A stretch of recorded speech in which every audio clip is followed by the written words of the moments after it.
불자 여러분, 뵙게 돼서 반갑습니다. 저는 대구시 수성구 파동에 자리하고 있는 삼보사 주지 동훈입니다. 지난 시간에 이어서 이 시간에도 보살의 사상, 보살의 이념, 보살이 무엇인가에 대해서 이어가겠습니다. 지난 시간에 말씀드렸듯이 부처님이 과거 전생에 부처님 수업을 닦는 시절을 보살행이라고 합니다. 그래서 부처님 되시기 전에 부처님은 수생을 부처님 될 수 있는 행을 수업을 닦아서 부처님이 되셨다고 말씀을 드렸습니다. 전생에 부처님 수업을 닦은 것이 모아놓은 게 547가지가 되는데 거기에서 자타카라 해가지고 부처님의 그 행을 묶어놓은 것이 본생담이라고 합니다. 그래서 그 본생담에 보면은 그 많은 보살행위 얘기가 나오는데 선해 보살이다. 산스크리트 범어로는 수메다 이래가지고 그 보살행을 계속하게 되는데 연등불 시절에 부처님은 수메다라는 이름으로 범어로는 수미타, 그 다음에 한문으로는 선해보살이라고 해서 연등불한테 다음 생에 부처님 될 거라는 수기를 받는 것이 나옵니다. 연등불.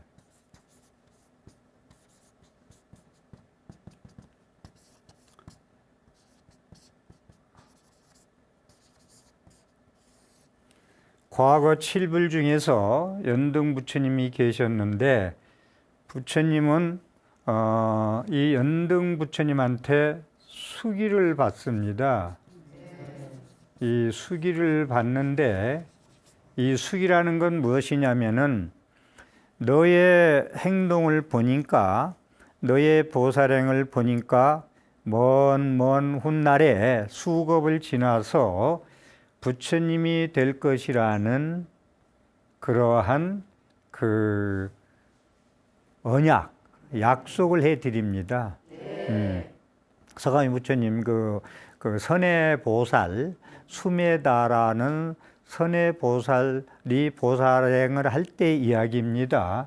그래서 너는 먼 훗날에 인도라는 땅에 도솔천에서 호명보살로 계시다가 인도 땅에 내려오셔서 아버지는 정만왕이요 어머니는 마야부인이고 서가모니 부처님이라는 이름으로 성불을 할 것이다라는 일을 예언, 아예 약속을 해 드립니다. 이걸 수기라고 그러거든요. 네. 그래서 이제 이혼 4월 초파일에 우리 불교계에서는 금년에 초파일 행사를 했습니다. 근데 이제 연등 부처님 얘기가 나와서 그런데 연등이 이제 연꽃 모양의 연등도 있고 이제 이 연등은 그러니까 등을 다는 것을 연등을 단다 그러는데 연꽃 모양의 등을 달아서 연꽃이 연꽃 연자가 아니고 이건 살을 연자입니다. 살을 연자인데 무엇을 살을 것이냐?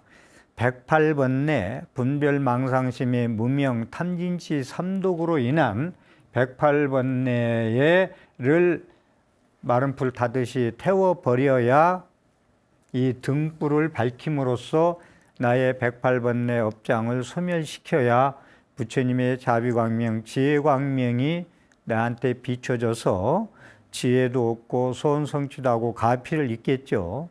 그래서 연등 부처님 얘기가 나와서 그럼 우리는 부처님 오신 날에 그러한 그 조건, 내 108번뇌를 소멸해서 부처님이 지혜광명, 자비광명이 내 안에 비출 수 있도록 해야 되겠죠. 조건을 만들어야 되겠죠. 그래서 부처님 오신 날은 등을 단다는 말씀을 해드립니다.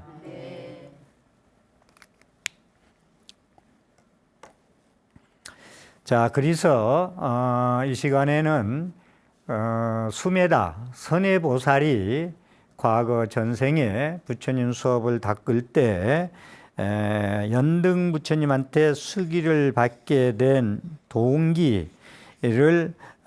소개 말씀을 드립니다. 자, 한 가지를 먼저 말씀드리는 것은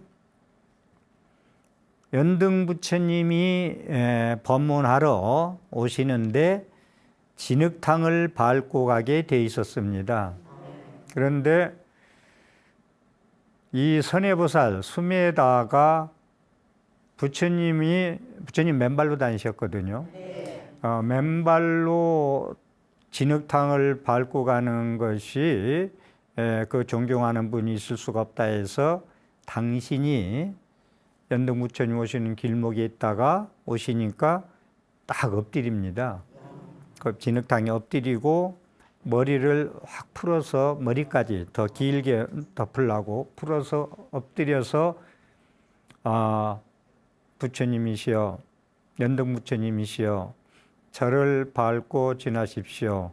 그래서 저는 이것이 영광이겠습니다 하는 게 나오는데 그것을 지금부터 소개 말씀을 드리겠습니다. 자탁해에 나오는 말씀인데 수메다 선해보살은 머리를 풀고 엎드린 채 살며시 눈을 떠 불에 장엄한 모습을 올려보며, 그러니까 엎드려 가지고도 눈을 뜨고 살며시 연등 부처님이 지나가는 장엄한 모습을 보려고 엎드려서 눈 감고 있는 게 아니고 이렇게 쳐다보고, 그래서 거기서 생각하는 거예요. 나 역시 그걸 보시고 이분처럼 언젠가는 최고의 깨달음을 얻어 많은 사람들을 고통스러운 윤회의 바다로부터 건져 올리리라고 서원을 세웁니다. 무슨 말인가 알겠죠? 그래서 이 서원을 세우는데 그 자타카 본생담에 나오는 말씀을 좀 소개해 드리면, 땅 위에 엎드렸죠. 땅 위에 엎드린 채 나는 이렇게 생각했습니다. 원한다면 지금 당장이라도 나는 내 모든 번뇌를 태워버릴 수도 있으리라. 그러니까 이게 무슨 얘기냐면, 엎드려서 생각하기를 내가 원한다면 당장이라도 내가 번뇌를 소멸해서 성불할 수 있었어요. 이 수메다 선해보살이, 보살은 부처님 바로 밑에 지위거든요. 등각묘각에서 보살은 팔지보살, 구지보살, 십지보살 그러는데 초기불전의 식으로 얘기한다면 멸진정, 108번뇌를 다 소멸하는 멸진정에 갈 수도 있으리라. 그러나 여기서 내가 아무도 모르는 모습으로 진리를 깨달은들 무엇 하겠는가? 내 이기주의로 진리만 깨달아서 무엇 하겠는가? 나는 모든 것을 아는 지혜를 획득하여 신들을 포함한 이 세계의 사람들 속에서 부처가 되리라. 그러니까 혼자 그냥 그 이기주의로 깨닫기만 해서 무엇 하겠느냐? 천상의 신들과 인간들의 모든 중생들을 위해서, 그들을 구제하기 위해서 그때 가서 성불하리라 얘기입니다. 나는 역량을 보여주는 자로서 이 봉사를 통해 모든 것을 아는 지혜를 획득하고, 그래서 나는 역량을 보여주는 자로서 이 봉사를 통해 모든 것이라는 건 파라미타, 바라밀타 행이에요. 자비행이에요. 보살행. 그래서 보살행을 해서 지혜를 획득하고 많은 사람들을 구제하리라. 윤회의 흐름을 끊고 세 가지 생존을 멸하고 가르침의 배에 올라 신들을 포함한 이 세계의 사람들을 구제하리라. 그러니까 부처님이 교화하는 대상은, 우리 구원하는 대상은 우리 인간들 뿐이 아니고 천상세계의 신들, 짐승들, 곤충들, 이 모든 걸 중생이라고 그러거든요. 살아서 움직이는 모든 것도 유정무정은 전부 다 중생이라고 그러는데, 그래서 우리가 구원하는 대상은 인간뿐이 아니라는 것. 부처님의 대상은 육계, 색계, 무색계의 모든 천상신, 인간, 모든 벌레 한 마리라도 구원하겠다는 것이 부처님의 원력입니다. 그래서 이 세상 사람들을 구제하리라. 이것이 자타카, 본생담, 부처님의 전생담을 모아놓은 자타카 니다나가타의 불전에 나오는 말씀을 소개해 드렸습니다. 이어서 그 숨에다가 그 진흙탕에 엎드려서 계속 생각하는 거 이어서 또 말씀을 드리겠습니다. 나도 또한 미래세에 열애아라한 정등각지 명행구족자 선서세간해자 무상사 조자 제천과 사람들의 스승이 되고 싶어라. 그러니까 지금 얘기한 것은 열애 10호를 얘기하는 거예요. 열애 10호는 많이 말씀을 드렸기 때문에 그냥 넘어가고요. 그래서 모든 전지전능한 성각자가 되어서 모든 제천과 하늘신과 사람들의 스승이 되고 싶어라. 나도 연등부처님처럼 마치 지금 여기 계신 세존 연등부처님처럼 나도 그렇게 되고 싶어라. 엎드려서 생각하는 겁니다. 마찬가지로 나도 또한 30이 대인상을 구비하는 자가 되고, 보통 30이상 80종을 하는 부처님 몸이 원만하게 자비원만상이라 32가지 큰 상과 80가지의 종류의 상으로 아주 원만한 상을 가졌다고 말씀하는데, 사람도 우리도 태어날 때 보다 건강하고 잘생기면 더 좋겠죠. 그것도 그러한 복을 지어야 된다는 거예요. 그래서 더 이쁘게 태어나려면 특히 여성분들은 이쁜 게 이제 소원이죠. 그러려면은 부처님한테 꽃구양을 많이 올리고 화장실 청소 같은 것을 많이 하면은 예쁘지게 태어나지 말라 해도 예뻐진다. 성형외과 가려고는 생각도 안 한다 라는 말씀을 드리고요. 그래서 30 이상 80종호라는 이야기를 부처님 모양이잖아요. 근데 우리가 부처님 공부를 할 때, 경전을 공부를 할 때 초기 불전, 초기 대성 불전, 마지막 그 불전들을 전부 다 섭렵해야지 금강경에 가가지고는요 30 이상 80종호가 부처님이 아니다, 상으로 부처님을 볼 수 없다라는 얘기를 누누이 하고 계십니다. 금강경에서는. 근데 금강경만 보고 법화경이나 화엄경을 보지 않으면 30 이상 80종호는 상이기 때문에 부처님으로 볼 수 없다고 했어. 금강경에서 끝난다면 그렇습니다. 화엄경을 보지 않은 사람은 금강경 강의할 때 그렇게 이야기합니다. 그런데 화엄경에 오면은 30 이상 80종호가 아니고 97 대인상을 이야기하고 있습니다. 더 보태가지고. 그래서 건강하게 잘 태어나는 것도 자기가 그만한 복을 지어야 된다는 말씀을 드리고 싶습니다. 나도 또한 32 대인상을 구비하는 자가 되고 그렇게 태어나고 싶어라. 80종에 의해 신체는 장엄되고 몸은 장엄스럽게 잘생기고 장엄스럽게 원만 자비상이죠. 장엄되고 18불공법을 갖추고, 18불공법은 18가지 다른 사람이나 다른 보살이나 다른 부처님들이 가지고 있지 아니한 18가지 다른 사람과 같지 아니한 법, 진리, 이것을 18불공법이라고 그럽니다.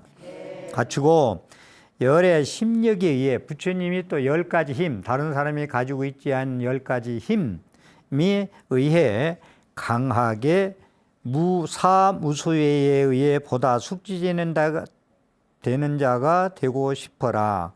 그러니까 여기는 부처님의 그 전지전능한 그런 그 위실력 그런 것을 말씀하는 건데 18가지 다른 사람과 다른 거 10가지 다른 사람이 가지고 있지 아니한 힘 그 다음에 사무소에라는 건 4가지 두렵지 아니한 것 어떠한 상황이 벌어져도 두려우지 않는 것을 나도 그렇게 되고 싶어라.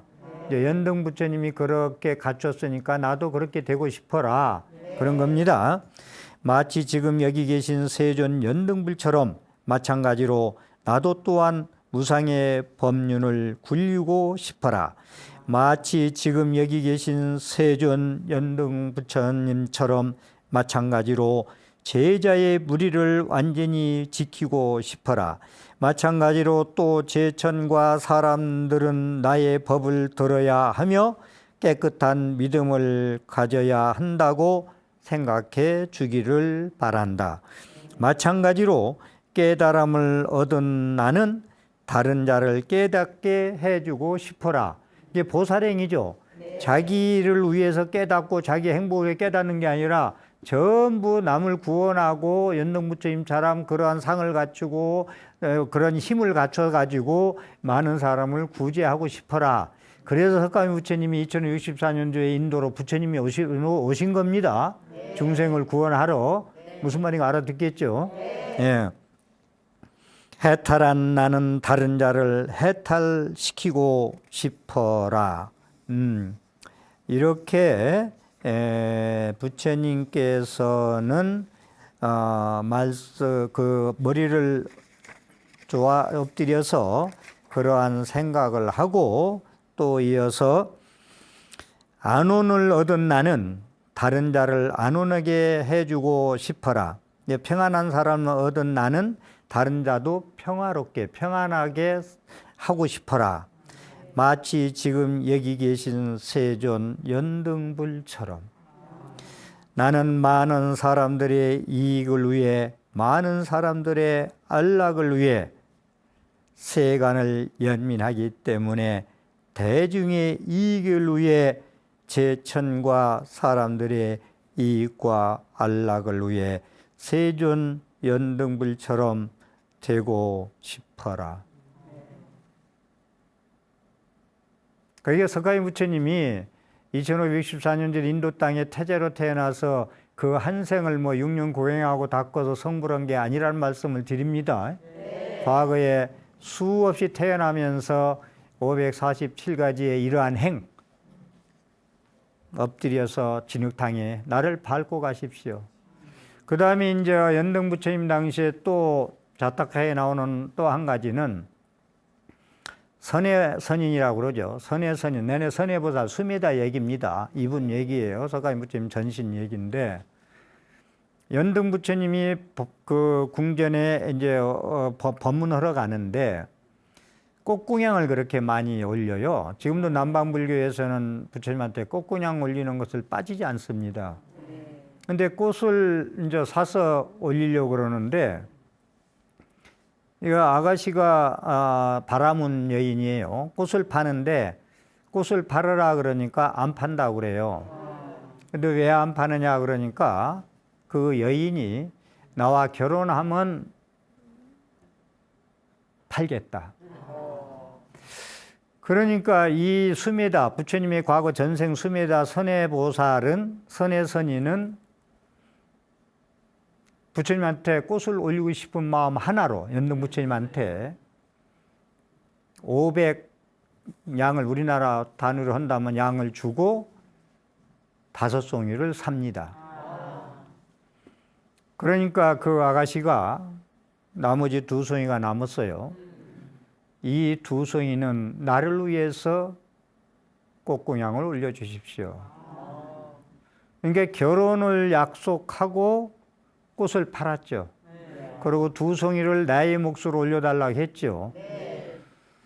그래서 화혼의식이라고 빛나라자 혼인할 혼자 불교에서 예식하는 것을 화혼의식이라고 합니다. 그래서 절에서 결혼식이 그래서 생긴 거예요. 그래서 절에서 결혼식 할 때는 반드시 남자는 5송이 꽃을 올리고 여자는 2송이 꽃을 올립니다. 그게 핵심이에요. 이렇게 부처님, 연등 부처님한테 서원을 했잖아요. 엎드려 가지고 또 꽃공양을 올리면서도 그렇게 했잖아요. 그러니까 연등 부처님이 그러한 수메다 선해보살의 행을 보고 수기를 준단 말이야. 수기를 아까 얘기한 대로 너는 미래세에 2564년 후에 전에 그 인도 땅에 아버지는 누구, 어머니는 누구, 몇 월 며칠 날 하강해서 부처님으로서 중생을 구원하리라 하고 수기, 예언, 약속을 해드리는 것입니다. 예, 그래서 이렇게 수메다 선해보살님의 자타가에 나오는 말씀. 그래서 우리가 항상 제가 말씀드리듯이 불교의 수행은 믿음, 부처님 말씀을 믿는 거예요. 믿고 그 다음에 이제 원을 세워요. 이 수메다 선해보살처럼 원이 크죠. 나는 성불할 수 있지만 성불도 안 하고 보살행을 많이 해서 연등 부처님처럼 30상 80종호 97 대인상을 갖춰서 연등 부처님처럼 중생을 구원할 수 있는 능력자, 전지전능한 선각자가 되리라 하고 이렇게 원력을 세웠죠. 그래서 우리도 불자들도 믿음을 먼저 가지고 불자로서 첫째죠. 믿음 갖는 건 부처님과 부처님 가르침과 스님들을 믿고 그 다음에 원력을 세워요. 부처님 가르침대로 나는 이렇게 살겠습니다. 이렇게 하겠습니다. 그 다음에 실천하는 거예요. 이렇게 해서 신원행이라고 그럽니다. 그걸 신원행, 믿을 신자, 소원할 때 원자, 원력이라고 그러죠. 그 다음에 실천할 행자, 행할 행자, 그렇게 해서 우리 불자님들도 이 부처님 수업 닦는 이렇게 석가모니 부처님 전생처럼은 못해도 그래도 조그만 원이라도 원력이라도 가지고 신행 생활을 했으면 합니다. 그리고 수기를 주고 나서 연등 부처님께서는 주위 사람들에게 수메다는 붓다가 미래세의 붓다가 될 종자 씨앗을 어린 싹을 심었다. 그래서 기뻐합니다. 너무나 수기를 주시고 나서 연등 부처님이 붓다가 될 종자를 심었다. 우리들은 하루에 어떤 종자를 심습니까? 농사는 농부만 짓는 게 아니에요. 우리는 아침에 일어나서 저녁에 잘 때까지 농사를 짓습니다. 지혜의 농사를 짓습니다. 행복의 농사를 짓습니다. 복과 지혜의 농사를 짓습니다. 자, 그 수메다 선해선인의 하는 모습을 보고 너는 연등 부처님은 주위 사람들에게 수메다는 붓다가 될 종자, 붓다가 될 어린 싹을 심었다 해서 기뻐하십니다. 여기서 드리고 싶은 말씀은 우리는 하루에 입으로, 몸으로, 생각으로 무슨 종자를 심고 있는가? 저녁에 주무시기 전에 나는 오늘 입으로, 몸으로, 생각으로 어느 종자를 심었는가? 그렇죠. 팥 심은 데 팥 나고 콩 심은 데 콩 나죠. 그러면 나는 진짜 어느 종자를 씨 뿌려놓고 결과를 기다릴 것인가? 자명하죠. 인과응보가 콩 심은 데 콩 나고 팥 심은 데 팥 나니까. 그래서 우리들은 이러한 하루의 일상에서 무슨 업을 지을까? 무슨 종자를 씨를 뿌릴까? 그것이 내일의 복이 되고 행복이 되고 미래세의 복전이 되는 것입니다. 거기서 복자 밭전자 복해 밭에 복의 씨앗을 심으라고 하는 것입니다. 몸과 마음과 생각과 입으로 제가 지금 어떤 종자를 심느냐고 말씀을 드렸습니다. 그러면 여러분들은 착하면 잘 산다는 얘기는 조금 문제가 있어요. 착하면 잘 사는 건 아니에요. 착해야 돼요. 착하는 기본인데 복을 심어야 잘 사는 법인데 이 복을 심는데 사람들은 못된 놈이 더 잘 살더라. 이제 이런 얘기를 하죠. 그러면 제가 지금 말씀드리는 부분에 대해서 너는 어떤 종자를 심었는가에 대해서 말씀을 드렸죠. 그런데 부처님은 법국에서 그런 말씀을 하고 계세요. 못된 씨앗을 뿌리면 익기 전에는 그 사람은 행복하니라. 그런데 그 씨가 열매가 익으면 진짜 조직의 쓴맛을 보게 되느니라. 부처님 법구경에서 그 씨 뿌린 악의 열매가 있기 전에는 그는 행복하니라. 그런데 그 악의 씨가 열매가 맺으면 혹독한 그러한 고통을 받느니라. 선한 씨를 심은 사람은 그 선한 씨앗이 있기 전에는 그는 고달프니라. 그렇지만 그 선한 씨앗이 익으면 그는 행복하니라. 이렇게 정리를 해드립니다.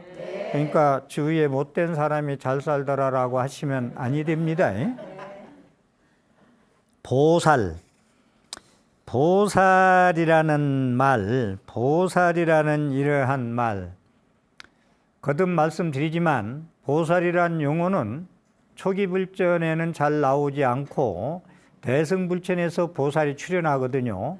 그러면 제가 지난 시간에 말씀드리고 지금도 말씀드리고 싶은 것은 보살이라는 용어는 서가인 부처님 되시기 전에 석가보살, 서가모니 불이라는 말이 우리가 서가모니 부처님이라는 말을 많이 해도 석가보살이라는 말은 잘 안 쓰죠. 그런데 보살이라는 언어는 자타카 본생담에서 석가모니 전생에서도 석가보살이라는 용어가 썼다. 그런 말씀을 드리고 이 보살이라는 용어는요. 보살이라는 용어는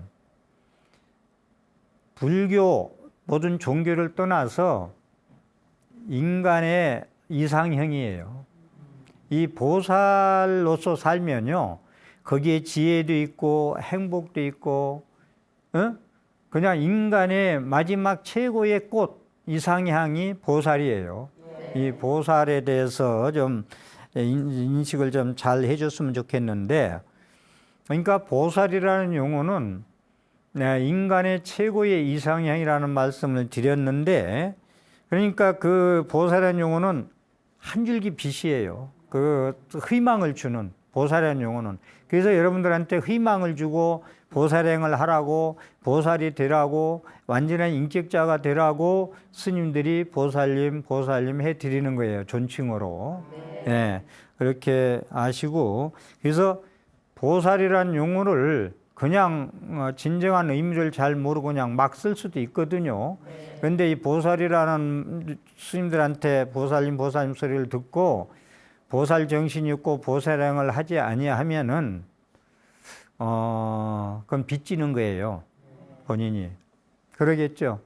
보살행을 안 하고 전혀 보살로서 실천을 안 하고 그런 정신과 이념이 없이 보살이라는 칭호를 들으면은 좀 빚이 되겠죠. 그렇게 말씀을 드리고, 그래서 이 보살행을 하겠다고 이렇게 이제 인격의 완성자가 되겠다고 서원을 세웠으면은 이것은 우리 인류의 인간의 가장 이상향이라고 했잖아요. 근데 이제 서원만 세우고는 안 되겠죠. 서원을 세웠으면 이제 거기에 최선을 다해서 정진해야 되겠죠. 험난한 길을 가야 되겠죠. 그러한 사명감을 세우고 원력을 세웠으면은 피나는 노력을 해야 되겠죠. 근데 우리는 그러한 원력을 세웠으면 오랜 기간을 통해서 모든 것이 대기만성이라고 우리는 빨리 모든 게 이루어지길 바라죠. 우리가 봄에 씨 뿌리면 가을에 열매를 잇는데 빨리 익었으면 좋겠고 등등 그러죠. 또 복권을 타서 하루아침에 일확천금을 꿈꾸기도 하죠. 그런데 보살의 행위라는 것은 가랑비에 옷 젖는다고 그렇게 되는 것이 아니고 꾸준하게 오래오래 반복적으로 험난한 길을 물러나지 않고 힘이 들어도 원력에 세운 것을 처음의 뜻을 저버리지 아니하고 나가는 것이 보살 행입니다. 네. 그래서 우리가 보살의 서원을 세웠으면 희생이라는 용어는 있을 수가 없고 희생적인 삶, 남의 구원을 위해서 그렇게 살아야 된다.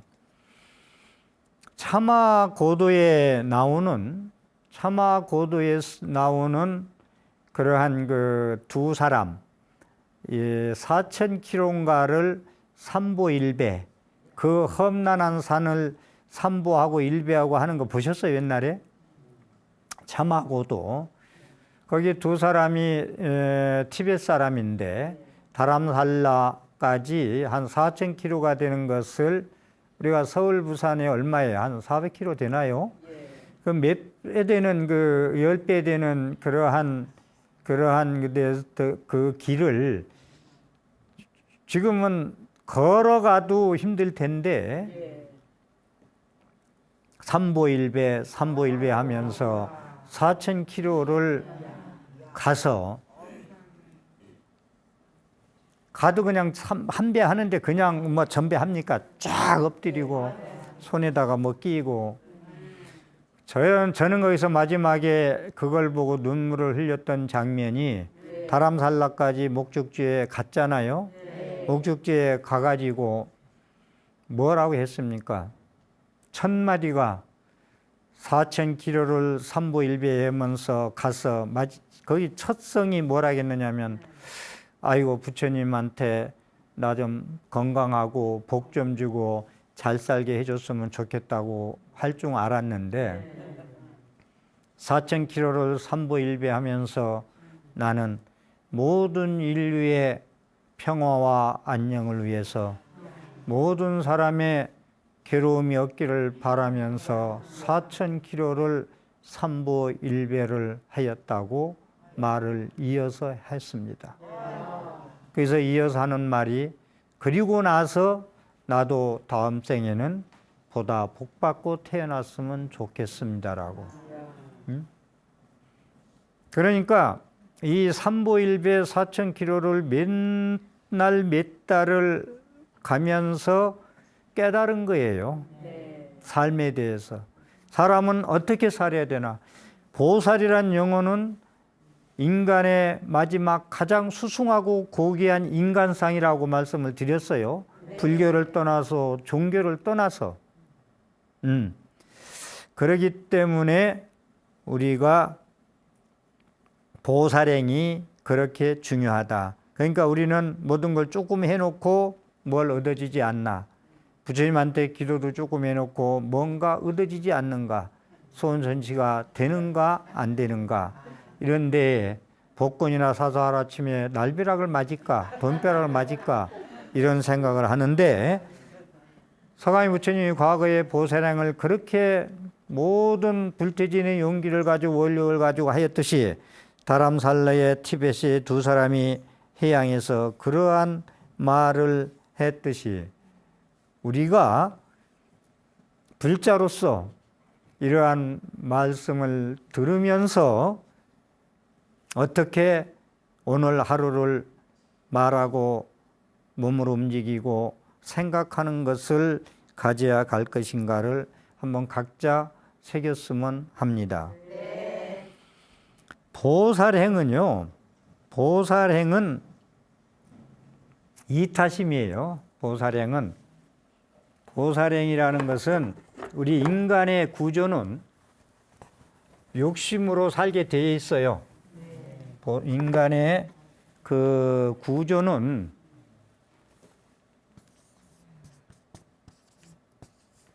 이기심으로 살아가게 돼 있어요. 내가 배불러야 되고, 내가 있어야 되고, 내가 배불러야 다른 사람 배고픈가 하고 한번 되돌아보죠. 내가 배고픈데 난 배고픈가 안 쳐다봅니다.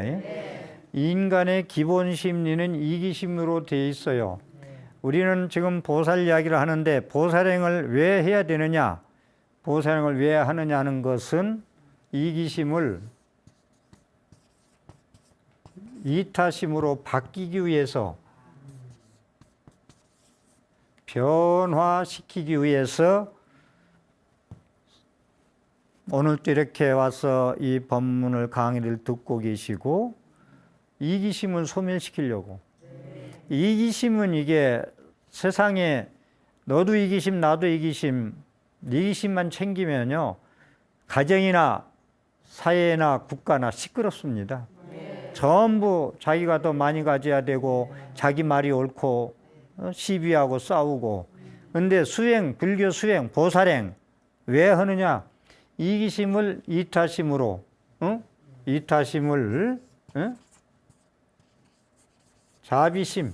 자비심으로 바꾸기 위해서 우리는 보살행을 하고 수행을 하는 거예요. 네.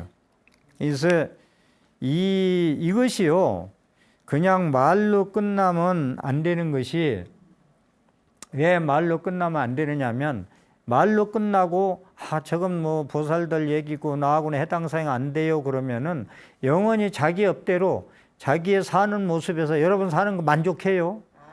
벗어나지 못해요. 내 삶의 현재 창문을 확 열고 내 운을 개척하고 운명을 개척하고 새로운 삶을 살려면 이렇게 마음을 고쳐 먹어야 돼요.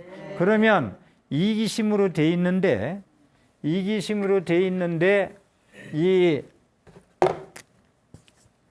이타심으로 바꿀 수 있느냐 없느냐, 이것은 불교 공부를 안 하면, 수행을 안 하고 보생을 행을 안 하면은 될 수가 없어요. 이것은 될 수가 없어요. 왜냐? 인간의 구성 요소는 오온이라 했는데, 시간 관계상 또 오늘 짧게 설명해 드릴게요. 인간의 구성 요소는 색수생행시 오온이라 했는데, 오온은 무하다. 내가 없다. 내가 없다는 건 나라는 실체가 없다는 거예요. 인연화합으로 돼 있기 때문에, 나라는 실체가 없기 때문에 무하다, 공이다, 연기다 그러거든요. 이건 다음 시간에 더 설명을 해드리겠습니다만은, 그래서 이 무아이기 때문에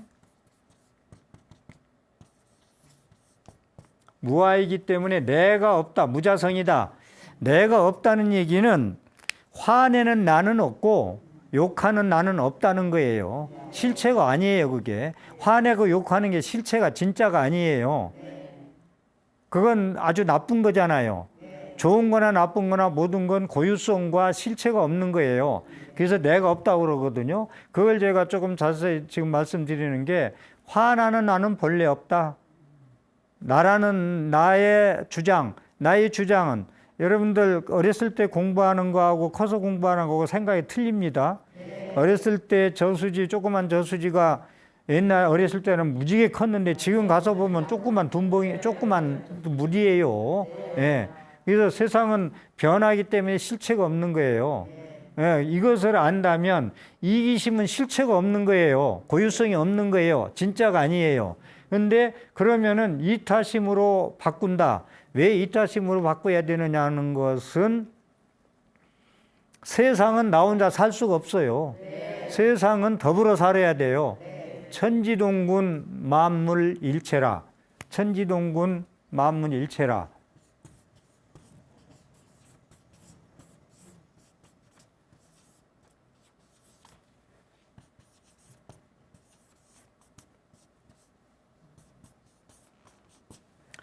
하늘과 땅은 한 뿌리요, 하나요. 우리는 한 몸이라는 거예요. 지렁이 한 마리나 내나 한 뿌리요, 한 몸이요. 중생상, 아상 중생상이 아니에요. 나는 사람이고 너는 짐승이고 곤충이가 아니에요. 똑같은 한 몸이라는 거예요. 한 뿌리. 만물은 한 채. 그래서 삼라만상 만물은 너와 나는 구별이 없고 평등한 한 몸이다. 이걸 알아야 이기심으로 이타심 바뀌고 자비심이고 뭐 보살행이고 나오지, 이 진리를 모르면 공연불이에요. 그래서 공부를 해야 돼요. 불교 공부를. 기본적으로 부처님 공부를 해야 하는 이유가 그래서 그러는 거예요. 예. 그래서 우리가 이러한 그 세계 일화, 세계는 한 곳이다. 세계는 한 곳입니다. 이 코로나19 이 사태도 한 곳이고, 그래서 이 모든 건 코로나19 이런 것도 실체가 없는 거예요. 실체가 고유성이 없어요. 소멸돼요. 그래서 여러분이 힘들 때, 아주 고통스러울 때 두 번째 화살을 맞지 마세요. 맞지 말고 이 또한 지나가리라 하고, 실체가 없는 거야. 새벽이 와. 등등 해서 우리가 이걸 보살행으로 해가지고 무아의 실천, 연기의 실천, 공의 실천, 중두의 실천을 했을 때 괴로움에서 벗어난다는 것입니다. 그리고 마지막에 드리고 싶은 것은, 부처님 가르침이 보살행은 그냥 인류 도덕 윤리를 위해서 하는 게 아니고 공덕이 되는 거예요. 무아의 실천, 보살행은 공덕이 돼서, 내 복이 돼서 내 앞날의 인생의 향상일로, 삶의 행복으로 가는 지름길이라는 걸 말씀을 드리겠습니다. 네. 오늘 또 제 강의에 도움이 되셨으면은 ARS 060-800-77번을 눌러서 질 좋은 프로그램 제작에 보탬이 되었으면 합니다. 경청해 주셔서 감사합니다.